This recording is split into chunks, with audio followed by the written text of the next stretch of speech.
Olá, pessoal, sejam todos bem-vindos aqui ao nosso Clube Criminal, seu podcast diário que acontece todos os dias, do meio-dia até a 1h da tarde, horário de Brasília, né? Aqui no Mato Grosso do Sul é um pouquinho diferente, nós estamos 1h a menos, nós somos um pouquinho atrasado do que o resto do Brasil aqui em 1h, mas isso acaba não atrapalhando a gente aqui.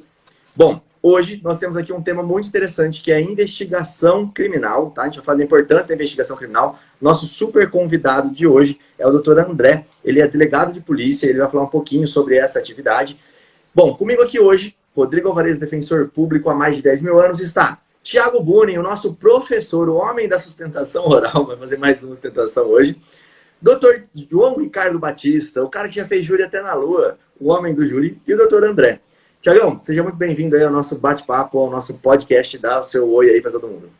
Fala, pessoal, muito bom dia. É sempre um prazer estar aqui no nosso Clube Criminal. Vocês já sabem, né? Todo dia, ao meio-dia, o único podcast sobre direito penal, processo penal, gravado ao vivo e sem cortes. Vai lá, João, dá um bom dia para a galera. Bom dia, pessoal. Fico muito feliz por mais um episódio estar sendo realizado aqui, episódio do Clube Criminal. Todos os dias nós temos um convidado mais que especial, e o convidado de hoje, eu tenho um carinho, uma admiração enorme. Dr. André Matsushita foi o meu primeiro professor de direito penal, tá? Se vocês acham que João Ricardo é apaixonado por direito penal, deem graças a esse cara aqui, André Matsushita, e vou além. O primeiro júri que André Matsushita fez foi ao meu lado. Então, com muita satisfação e alegria, tenho o prazer de apresentar André Matsushita para vocês.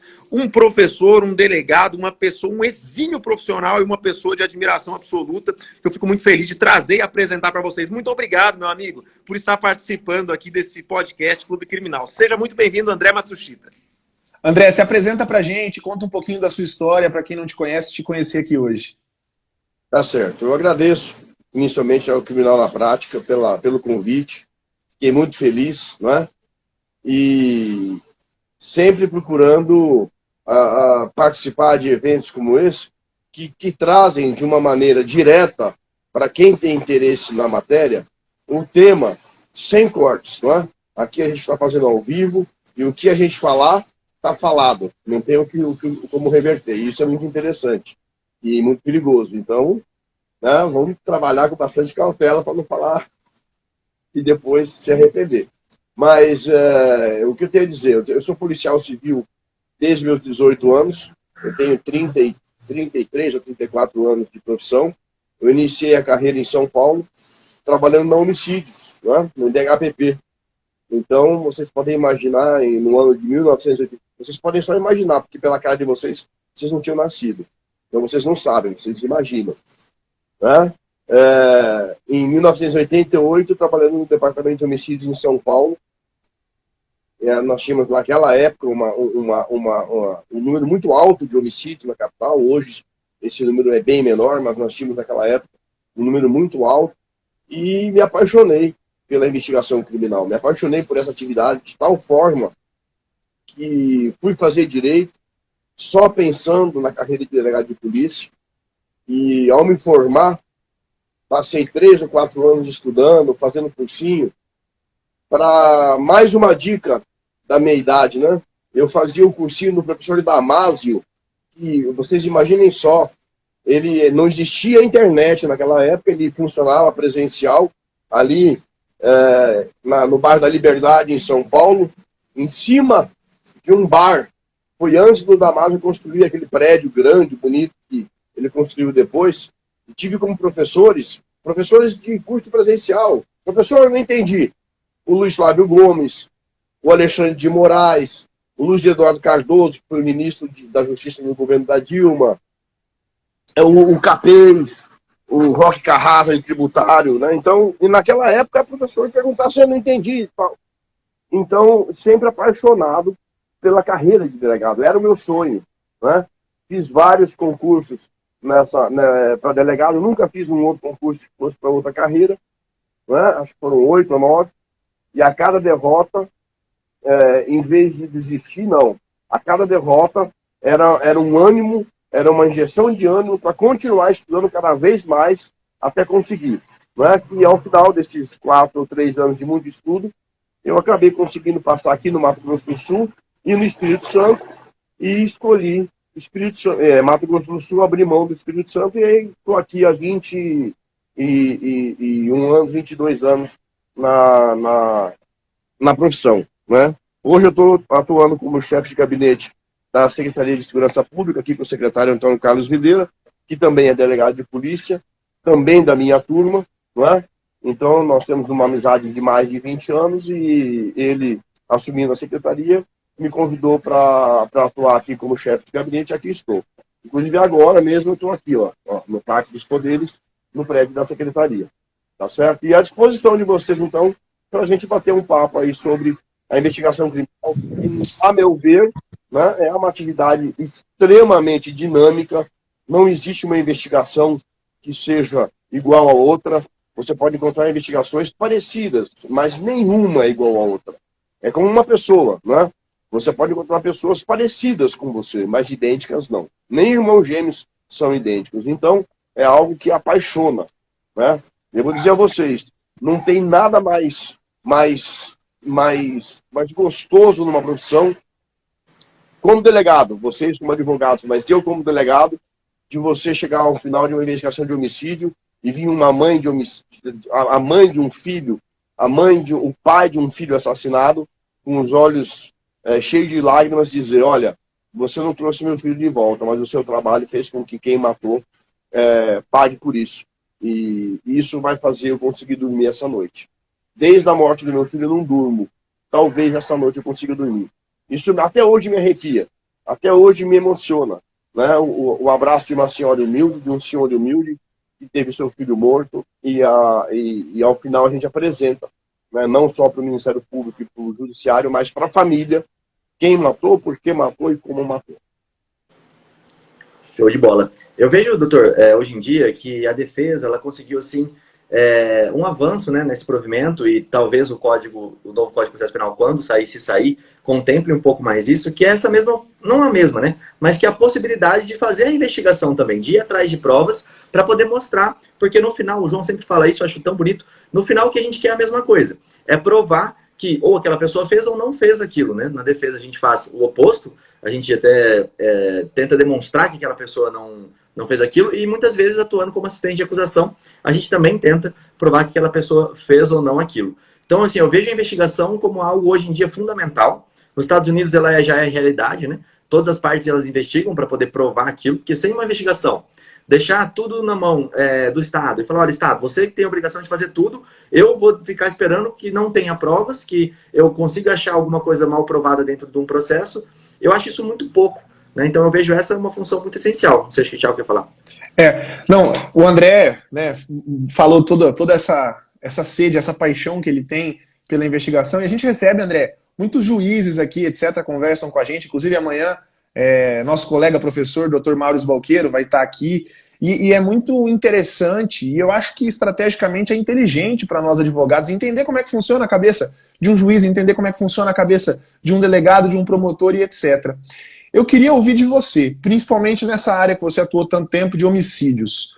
Quando chegava na sua delegacia a informação de que aconteceu um crime de homicídio, sem uma prisão em flagrante ali naquele momento, só a comunicação da ocorrência de um crime de homicídio, você tinha, obviamente que você falou pra gente que cada investigação é como se fosse um DNA, cada investigação tem o seu DNA, tem o seu gene, mas você tinha uma metodologia? Qual era essa sua metodologia? Eu sou um cara, Thiago, que gosto de ir a campo, gosto de ir a primeira coisa que eu tomava era ir no local do crime. Não, a primeira coisa que eu fazia era chamar algum familiar, alguma mãe, alguma pessoa próxima para me entrevistar. Qual que era a metodologia para a gente entender assim que você, André, colocava assim como principal na sua carreira?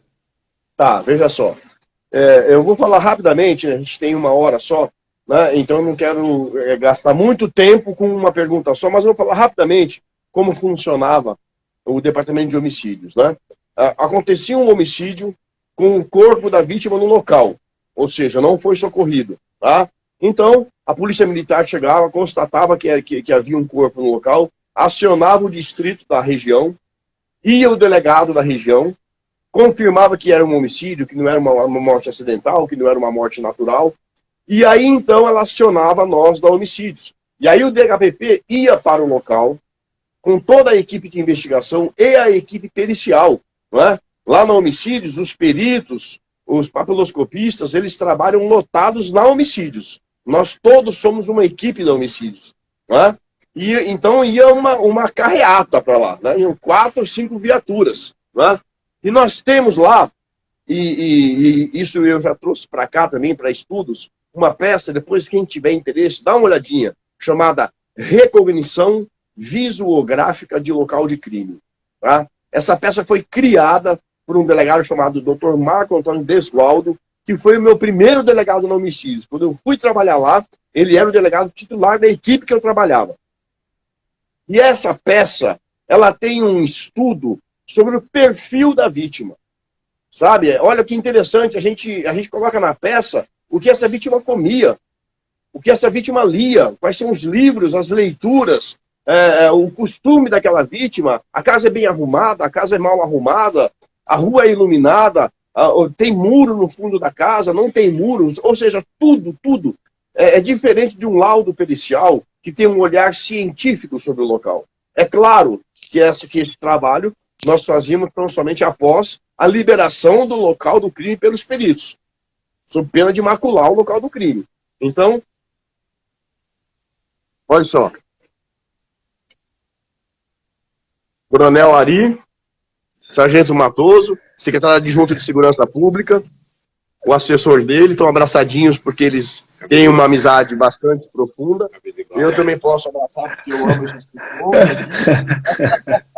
São aqui meus grandes amigos. A camisa é igual, tá vendo? Eu não sei quem deu para quem a camisa, mas tá muito pouco. São as frutas. Avisa eles que tem 170 pessoas. André, avisa para eles que tem 170 pessoas ouvindo você tem falar isso. 170 pessoas assistindo vocês. Meninas. Mas são gente boa, são meus amigos, né? Eu sou o secretário adjunto e o assessor dele. Então, gente, como eu estava dizendo... eu achei interessante isso, André. A equipe de homicídio ia para o local, fazia essa peça chamada Recognição Visuográfica, e a partir dela, então, é que nós iniciávamos a investigação de homicídio. Porque, vejam vocês, matar alguém, né, para um ser humano matar o outro, existe um liame de ódio máximo entre a vítima e o autor. Não é? O que é muito diferente, por exemplo, da investigação de um latrocínio, e que não há qualquer tipo de relação entre a vítima e o autor. Não é? O autor está passando e a vítima desejou o seu telefone, o seu veículo, o seu relógio, sem qualquer vínculo anterior, não se conhecem, e por uma resistência ou por um estado de entorpecimento desse criminoso, ele acaba por matar aquela vítima. Então a investigação de latrocínio é diferente. No homicídio, não. Essa relação de ódio, ela dificilmente não é ou não seria do conhecimento de pessoas do relacionamento da vítima. Então, Thiago, a gente partia assim, sempre a investigação de homicídios, a gente partia dos familiares da vítima. Porque muito dificilmente a mulher, o pai, a mãe, não nos daria uma informação importante a respeito dos relacionamentos daquela pessoa que foi morta, né? E aí, então, nós passaríamos a ter ali um leque de investigações e buscaríamos a autoria desse crime. Partindo, então, geralmente, de pessoas que fazem parte do rol de relacionamento da vítima. Porque é muito difícil que essas pessoas, pelo menos uma delas, não tenha conhecimento de um desafeto tão profundo, que chegasse ao homicídio. É interessante, né? Porque olha a dificuldade, né? Você tem que conhecer e entender uma pessoa que não está mais ali, que é a vítima, né? Então, realmente, você tem que adotar esse tipo de caminho, né? De ir atrás dos familiares e de ir... Mas interessante, né? Porque cada detalhe que a gente, às vezes, nem sempre se preocuparia, né? O que ela gosta de comer, que horas que ela dorme, tudo isso, porque isso pode levar a alguma resposta, pode levar a algum caminho. Sim, esse documento ele traz informações importantes sobre a rotina da vítima, sobre a vida pretérita da vítima, né, que vai nos trazer linhas de investigação. E, além disso, os indícios materiais deixados no local. Daí a importância da preservação do local do crime e da cadeia de custódia da prova, que foi tratada agora recentemente no CPP. A preservação do local do crime. A gente sempre brinca, o cadáver fala. O cadáver fala com quem sabe conversar com ele. Ele não fala, ele não verbaliza. Né? Eu sei que eu não tenho mais todas as minhas faculdades mentais preservadas depois de tantos anos de polícia, mas não vou chegar aqui ao vivo e falar que o cadáver fala. Não é isso. Os vestígios que estão no cadáver e ao seu redor, muitas vezes, são imprescindíveis para o esclarecimento do fato. Não é? Vestígios materiais. Então, há feita essa preservação de local, não é? E os perinecroscópico, anterior à nossa recognição visuográfica, e através disso, não é? Através desses vestígios, a gente também tem elementos para investigação. Tiago, olha que interessante o que o professor André Matsushita falou para nós, né? Uma investigação que não fecha a conduta da vítima, inclusive acaba munindo o processo investigativo de elementos que são muito favoráveis, não para a defesa, são muito favoráveis para a verdade. E eu quero repontuar uma coisa que eu passei a dizer com mais veemência, depois que eu vi uma manifestação do professor André nas redes sociais. Uma coisa, pessoal, polícia, defesa, ambos buscam a mesma verdade. Eu fico assim, irresignado às vezes, com seja quem for, tá? Independente do lado do balcão que tiver, que fecha os olhos para a verdade e busca cegamente uma pretensão, tá? Seja uma pretensão acusatória, uma pretensão defensiva. Passei a dizer com mais veemência, inclusive isso, peraí. Às vezes, no seio policial ou no seio da advocacia, tem um ou outro policial que destoa e acaba denegrindo toda uma classe. Quantas e quantas vezes eu consegui efetividade na defesa por chegar desarmado, conversando, né, entendendo que do outro lado do balcão tem uma pessoa que sai de madrugada, que está lá de madrugada e saiu, deixou a família em casa para trabalhar. Então, às vezes, o diálogo ele rompe algumas barreiras que a truculência simplesmente vai fazer aumentá-las. E quando a gente tem um policial, um investigador, alguém buscando a verdade, e você, advogado, do outro lado, traz um elemento para o delegado, favorecendo o encontro da verdade, aquelas intenções elas se colidem, né? Elas se unem, né? Então a gente tem ali uma quebra de um elemento assim desnecessário, que é aquela animosidade que às vezes acontece. Então eu gostaria de fazer uma pergunta aqui para o delegado, pro professor André Matsushita. Como que o advogado ali na investigação criminal ele conseguiria ajudar o delegado, ele conseguiria trazer elementos favoráveis à investigação, ele conseguiria romper essa barreira que às vezes existe entre defesa, que claro, quer favorecer o cliente, e delegacia, que quer buscar a verdade. Às vezes a gente tem um ou outro policial que não está com esse foco, às vezes é um foco acusatório, punitivo, não sei. Eventualmente, de forma excepcional, pode acontecer, mas eu tenho certeza que o advogado se posicionando ali, tendo uma postura que não seja beligerante, combativa, e sim buscando a verdade, ele consegue romper essa barreira. Eu gostaria que o professor falasse um pouco disso, como que o advogado deveria se comportar numa investigação criminal. Tá, veja só. Muito importante a sua pergunta, João. Veja só. Nós temos que desmistificar aqui alguma coisa. E eu disse isso uma vez naquele vídeo a que você se referiu. O delegado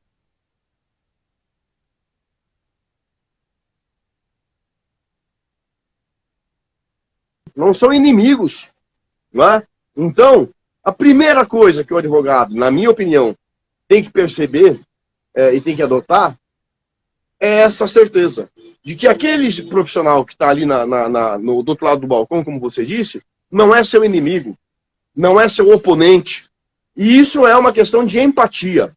Não só na nossa profissão. Se você chega num posto de gasolina para abastecer de péssimo humor, não é? E já chega com uma energia negativa, o frentista vai te atender diferente do que atenderia se você chegasse: bom dia, tudo bem? Como é que tá a gasolina? Brincando com o cara. É normal, é do ser humano. Então, é desmistificar. Por quê? Porque a Polícia Civil e a Polícia Federal, no âmbito dela, que tem a mesma atribuição, nós não temos a obrigação de criar um culpado. Não. Nós temos a obrigação de investigar a verdade. Quando dizem, instauraram um inquérito contra fulano, isso não existe. Nós não instauramos inquérito contra ninguém. Nós instauramos um inquérito para apurar um fato. E nós não temos a obrigação de criar um culpado.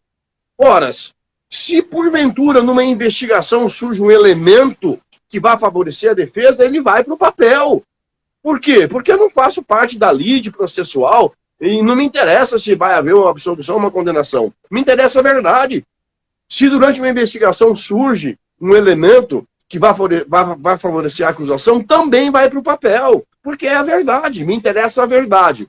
Então, a primeira sugestão que eu daria seria nesse sentido do advogado saber que o delegado não é inimigo dele. Não é inimigo dele. Não está lá para prejudicar, para afrontar prerrogativas, nada disso, nada disso. Né? Mas muitas vezes a forma de chegar vai selar como será esse relacionamento daqui para frente.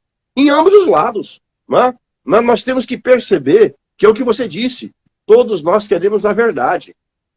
Ponto final.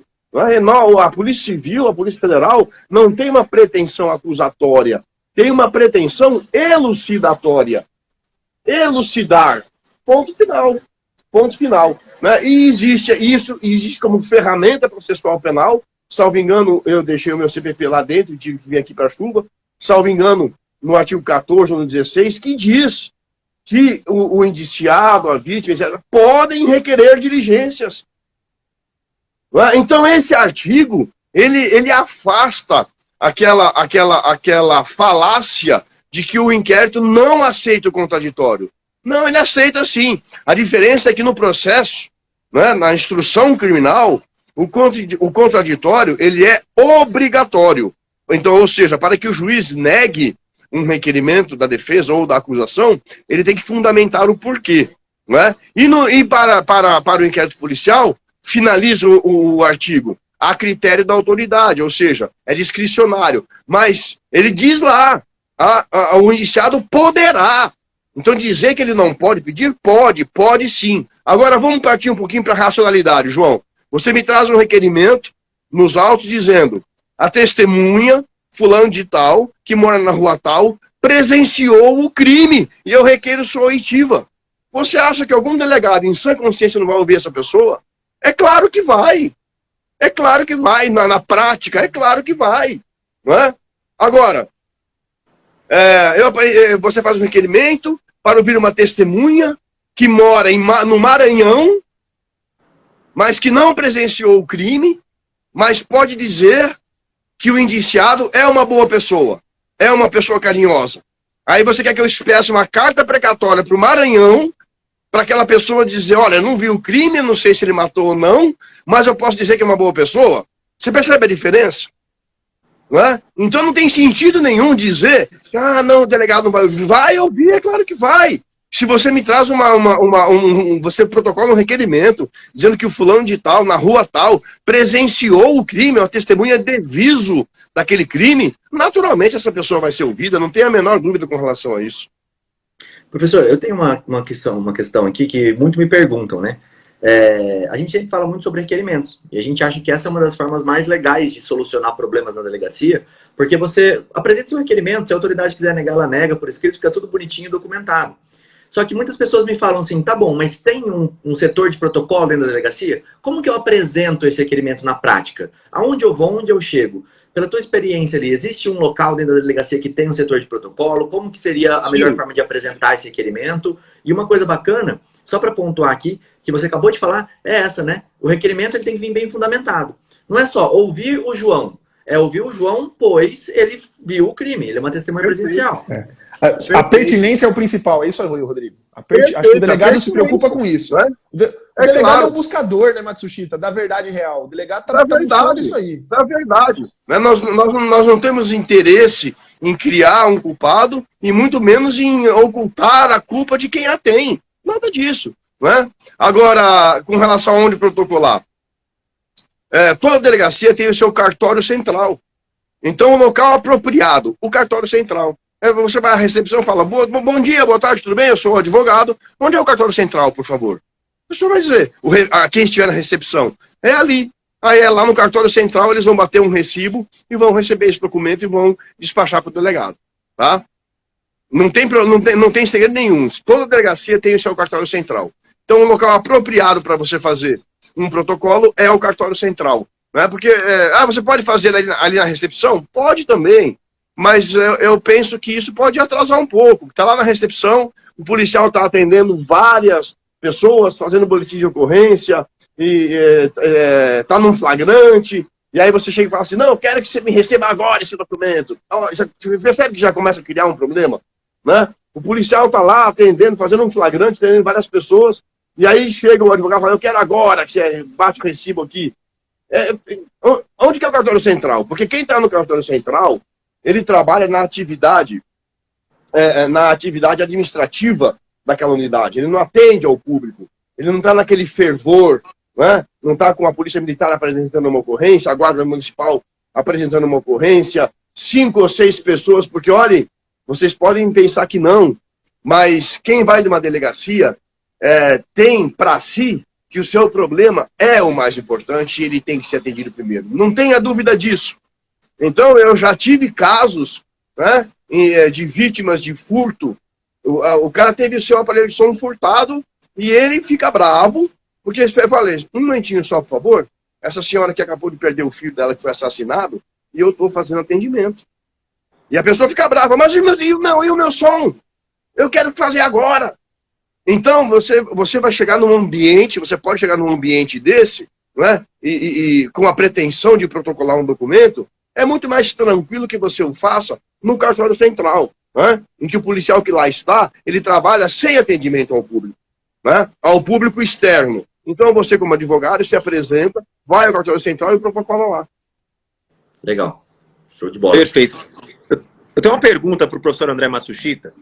A gente tem um caminhar processual, uma reforma do Código de Processo Penal que está aí em discussão há muito tempo, mas dia menos dia vai vir para o processo. E uma das coisas que a gente tem uma previsão é da exclusão física dos autos de inquérito policial. Eu gostaria que o professor André Matsushita falasse um pouquinho do que você pensa sobre isso. Por quê? Eu mesmo no júri, como defesa, eu vejo que muitas das informações, se não a maioria delas, as informações pertinentes à investigação, ao caso, estão no inquérito policial. E se tirar o inquérito policial do júri, vai ter pouco material para discutir. Né? Se mantiver só os laudos, só aquelas perícias irrepetíveis, aquelas provas irrepetíveis e tal. Né? Então eu gostaria que o professor falasse um pouquinho sobre isso. O que você pensa sobre essa ideia de retirada do inquérito policial, da investigação do processo criminal? Pois é. Muitas pessoas entendem que o inquérito policial é algo antigo, é algo já ultrapassado, né? É uma forma de investigação retrógrada. O que eu penso, João? Eu penso o seguinte, se você vai retirar o inquérito, como você diz, fisicamente do processo penal, né? O juiz das garantias, ele vai ser o responsável pela parte da investigação e o inquérito vai ficar arquivado lá na secretaria do juiz das garantias. Não segue mais a denúncia. Não é isso? Essa seria a nova fórmula. Ok. Teríamos, então, que alterar todo o sistema de investigação. E não só isso. Sob pena de não conseguirmos trazer à defesa, ao Ministério Público e ao juiz, e no caso do homicídio, aos jurados, informações importantíssimas para o convencimento de uma verdade.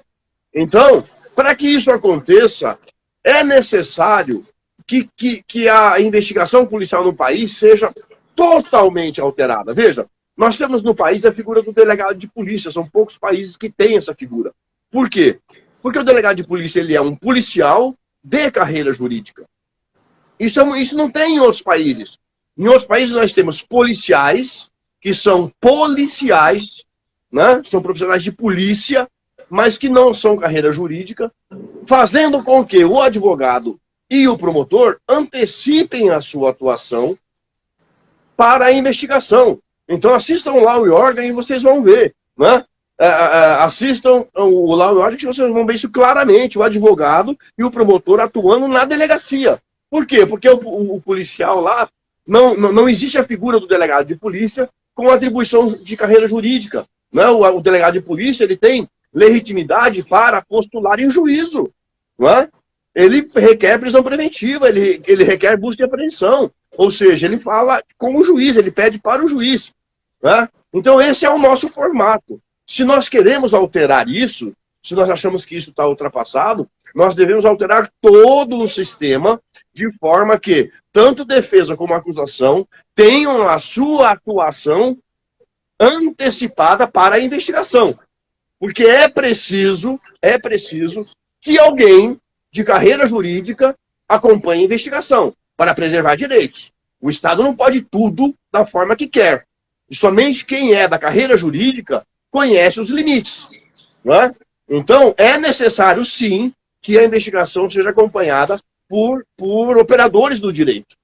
Tá certo? E não só por policiais. No Brasil, nós temos a figura do delegado, que é um policial de carreira jurídica. Ele faz esse papel de acompanhamento, de resguardo dos limites, de até onde o Estado pode ir. Porque, pô, se eu sou um operador do direito e sei como a prova deve ser feita, por que eu vou fazer uma prova ilícita que o artigo 157 vai mandar desentranhar ela dos autos e lá na frente, porque eu não quero uma prisão preventiva. Eu não estou trabalhando para conseguir uma prisão temporária. Eu estou trabalhando para conseguir provas de que essa pessoa perniciosa à sociedade merece cumprir uma pena. E não uma prisão efêmera, temporária ou preventiva. Aí eu vou construir construo uma prova eivada de vícios e vocês, advogados estudados, vão conseguir desentranhar dos autos com base no artigo 157. Não é? Mas para que isso aconteça, para que haja esse cuidado na produção da prova, há de se existir membro de carreira jurídica atuando. Então, João, se vai retirar o inquérito do processo, se ele não vai mais integrar os autos do processo penal, então há...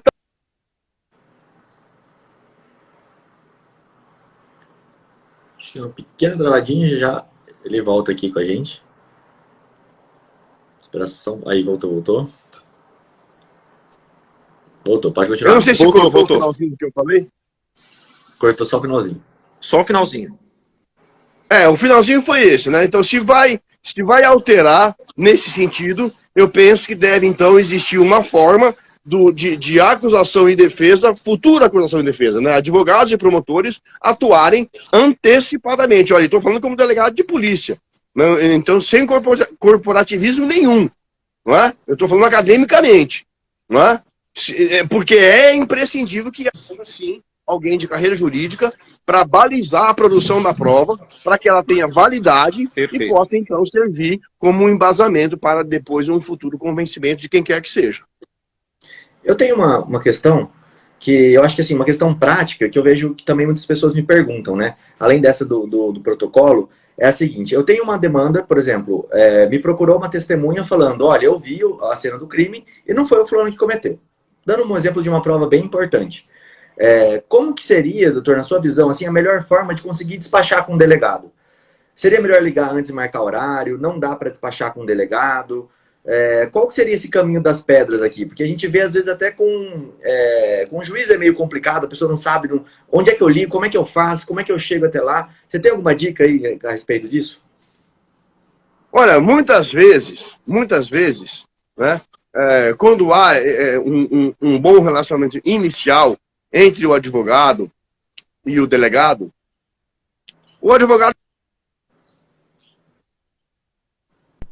um contato, e aí você consegue marcar. Eu preciso trazer uma informação, tal, etc. Agora, caso você não tenha esse contato, não é? Você ir à delegacia e pedir para falar com o delegado. Pedir, olha, eu tenho um documento a trazer a ele, eu tenho uma informação a trazer a ele, e pedir para falar com o delegado. Não é? Eu acho muito difícil, pode acontecer, mas eu acho muito difícil ele não te receber. Mas veja, é isso que eu digo, nós temos que ter empatia, todos nós. Uma coisa é você chegar na delegacia e o delegado está lá tranquilamente, despachando os inquéritos que ele tem no dia a dia. Isso é uma coisa. E aí ele interrompeu um momento para atender o advogado. Isso é uma coisa. Você chegar numa delegacia que é de plantão, uma delegacia plantonista, às 2 horas da manhã, com 3 ou 4 flagrantes sendo feitos lá por um delegado só, não é?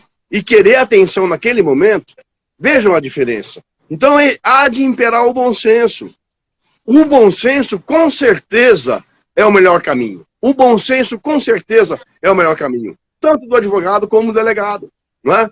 Então, é claro, ninguém pode permitir prerrogativas sendo violadas. Se a prerrogativa do advogado está... E eu falo isso na academia de polícia para os alunos, não é? Atender o advogado, respeitar as prerrogativas do advogado, não é um favor. Está na lei. O Estatuto da OAB não é um regimento interno. Não é uma peça administrativa que só tem valor interno. Não, ele é uma lei federal. Não é? É uma lei federal. Então ela há de ser cumprida, é claro. Então, se o advogado está tendo, no caso pontual, as suas prerrogativas violadas, é claro que ele tem que tomar suas providências. Mas, antes disso, por que chegou a esse ponto? Não é? Vamos tentar evitar isso, e isso é possível com a forma de agir.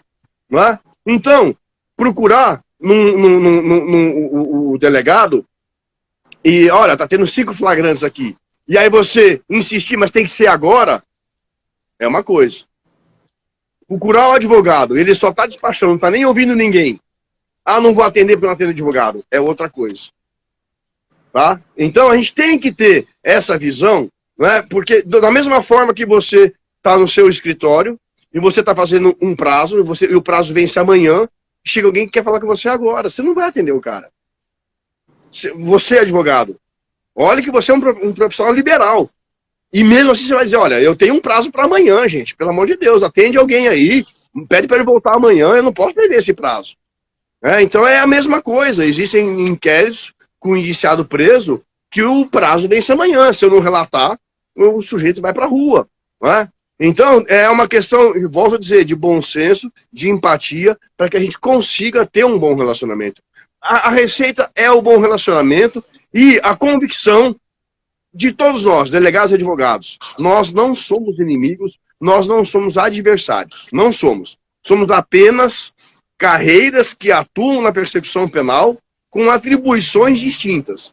Ponto final. Não somos adversários e muito menos inimigos. Sempre prego isso e sempre tratei todos os advogados dessa maneira.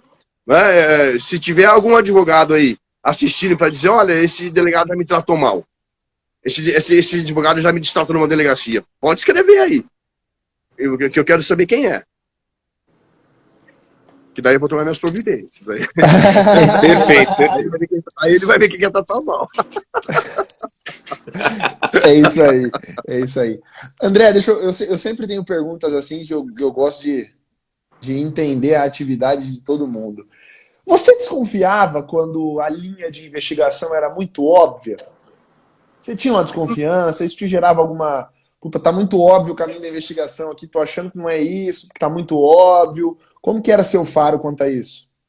Olha só, Thiago, veja só. Não desconfiava, porque quando a gente tem... veja, é claro que se surgiu uma segunda policial, linha... né? Mas surgindo uma segunda linha, eu não vou desprezar ela. Não é? Eu não vou desprezar. Se há uma segunda hipótese, olha só. Tchau! Tchau! Fala um tchau aqui pro pessoal, vocês estão sendo filmados. Fala tchau! Um é delegado, outro é coronel. São meus amigos também, ó. Tchau! Tchau! A gente nunca despreza uma linha de investigação. Mas, às vezes, ela é óbvia. Sabe por quê? Porque o crime não foi premeditado.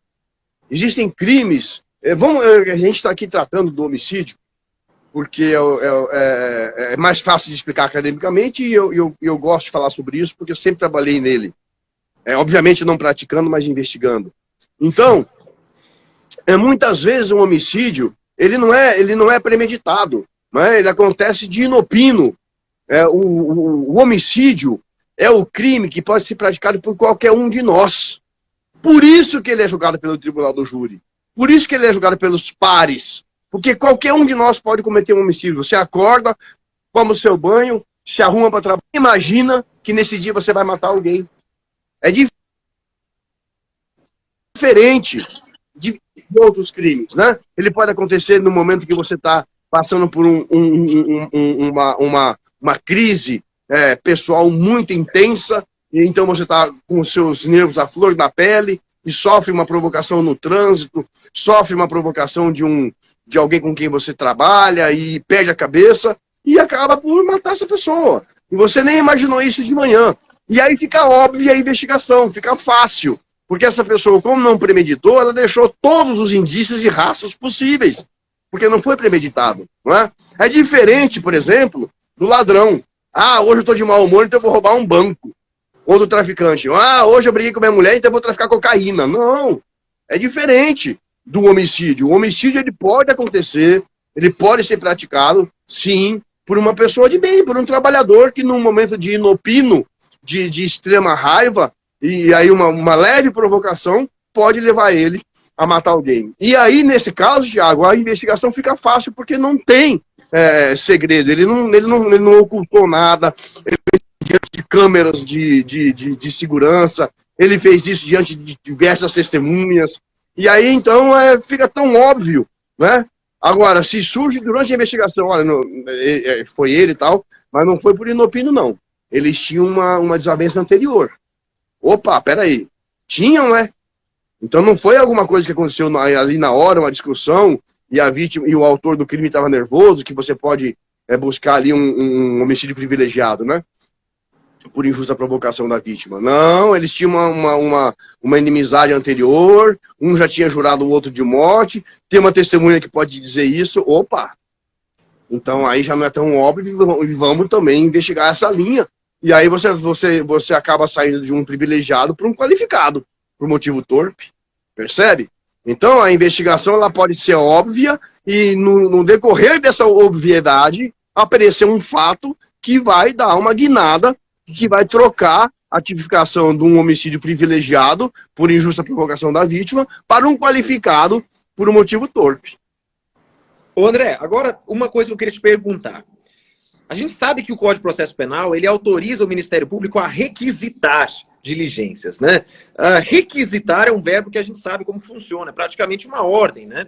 Como que o delegado de polícia geralmente encara essa intervenção ministerial, a intervenção entre todas as aspas, tá? Na investigação, sabendo que o Ministério Público pode promover a sua investigação através do PIC, né? Como que os delegados encaram essa requisição ministerial? Tá, veja só. Essa requisição ministerial ela é chamada cota, a gente chama de cota, né? Vulgarmente chamada cota. Cota do MP. A possibilidade da requisição, tanto do Ministério Público como do Judiciário, ela vem de 1941, ela vem prevista no Código de Processo Penal. Né? E essa atuação mais ativa do Ministério Público, titularizando investigações através de PIC, ela é recente e ela vem numa resolução do Conselho Nacional do Ministério Público, não vem do CPP. Né? Então ela vem, as duas formas, elas vêm de momentos históricos e do direito absolutamente diferentes. Né? Com relação às cotas do MP, o nome diz requisição. Requisição é ordem. E ordem a gente cumpre. Ponto final. Né? Não vem escrito na lei requerimento. Quando vem escrito requerimento, significa pedido. Então, se alguém me pede alguma coisa, eu faço se entendo oportuno e conveniente. Se alguém determina que eu faça alguma coisa, e quem determinou tem legitimidade para tanto, me resta cumprir e a gente cumpre. Né? Não tem o que fazer. Então, sim, o cumprimento dessas cotas por determinação do Código de Processo Penal. E aí vai algo para que se estude. Né? Se nós vamos alterar o CPP, e vocês como advogados atuantes e muito mais novos que eu e com uma carreira muito mais longa que a minha, que já está finalizada ou finalizando, e vocês estão começando, por que na fase da investigação para o advogado é requerer e para o MP é requisitar? Cabe a vocês, né, trabalharem essa ideia, né, porque isso faz muita diferença. Isso faz muita diferença. O verbo requerer significa solicitar. E eu faço se eu quiser. O verbo requisitar significa determinar. E quando há uma determinação, sendo ela legal, não me cabe analisar critérios de conveniência e oportunidade, e sim cumprir. Então, vocês, novos advogados, né, devem se debruçar nesse tema, que parece simples e parece irrelevante, mas não é irrelevante. Né? Se uma das partes tem, na lei, o poder requisitório, uma das futuras partes processuais tem um poder requisitório, há de se pensar na possibilidade recíproca. Ou que seja requerimento para ambos, não sei. Mas é algo para que se estude, é algo para que se debata, não é? Para que seja objeto de um futuro projeto de lei, numa eventual reforma do CPP. Eu acho isso bem interessante, esse ponto que o João tocou aí e o doutor explicou, justamente por conta disso, né? Se o Ministério Público pudesse só requerer e o delegado achasse, olha, não é conveniente eu aqui na delegacia fazer esse tipo de prova, nós teríamos pelo menos uma imparcialidade um pouco maior dos dois órgãos, né? Deixa a defesa produzir a prova dela no canto dela, sem interferir na delegacia, o Ministério Público produz, se ele quiser uma complementação, lá no gabinete dele, e o delegado de polícia é quem vai fazer a investigação inicial. Ele investiga, relata, ó, o que eu investiguei foi isso, está relatado bonitinho, está aqui, promotor de justiça. Você acha que o elemento é suficiente? Beleza, você acha que não é? Então faça a partir daí a sua própria oitiva de pessoas, colheita de outras provas, porque eu acho também que a balança fica um pouco mais justa, né? Dá para você ter para os dois lados. Hoje até seria, com certeza, um de vocês três teria mais propriedade do que eu para dizer, mas existe o Instituto hoje da investigação defensiva, né? Sim. E a investigação defensiva, ela prescinde da atuação do poder público, né? Então, foi um grande avanço para a advocacia, né? O surgimento da investigação defensiva, né? Então, se de um lado o futuro órgão acusador pode promover a própria investigação através de um PIC, de outro lado, né, os advogados podem promover a própria investigação através do Instituto da Investigação Defensiva. E aí nós teríamos, então, o quê? Nós teríamos 3 cadernos investigatórios que iriam para a mão do juiz. Um promovido pelo Estado, sua presidência do delegado de polícia, um promovido pela futura defesa, através da investigação defensiva, e um produzido pela futura acusação através do PIC. Ou seja, gente, quanto mais provas, melhor. Quanto mais provas, melhor. E aí quem vai decidir é o juiz, não é? A gente aqui fica selecionando, vamos restringir as provas. Ué, mas se nós estamos buscando a verdade, quanto mais provas, melhor. Mas há de existir um equilíbrio para que a futura percepção penal, ela propicie a todos que dela participarão ferramentas da mesma envergadura. Isso que eu acho importante, da mesma envergadura, né? Então, como delegado de polícia, eu não tenho interesse na lide, eu não vou participar da lide, né? Naquele desenho clássico, né? O João falou que foi meu aluno, ele vai lembrar, eu sempre faço isso aqui, todo professor faz, né? O triangulinho ali, né? Acusação, defesa e o juiz. Cadê o delegado? Não está. Por quê? Porque ele não tem que estar. A atuação da polícia judiciária, ela é pré-processual. Ela é extrajudicial, não faz parte do processo, ela está antes, né? Quando a gente termina o inquérito, essa prova produzida, hoje ainda, ela vai para o interior daquele triângulo e vai se juntar às provas que serão produzidas na persecução penal e nada mais será do que mais um dos meios de provas que será produzido nessa fase. Tá certo? Agora, se vamos antecipar a atuação de forma que os futuros atores dessa persecução penal possam produzir provas nessa fase pré-processual, então, que cada um faça a sua investigação, que cada um produza as provas.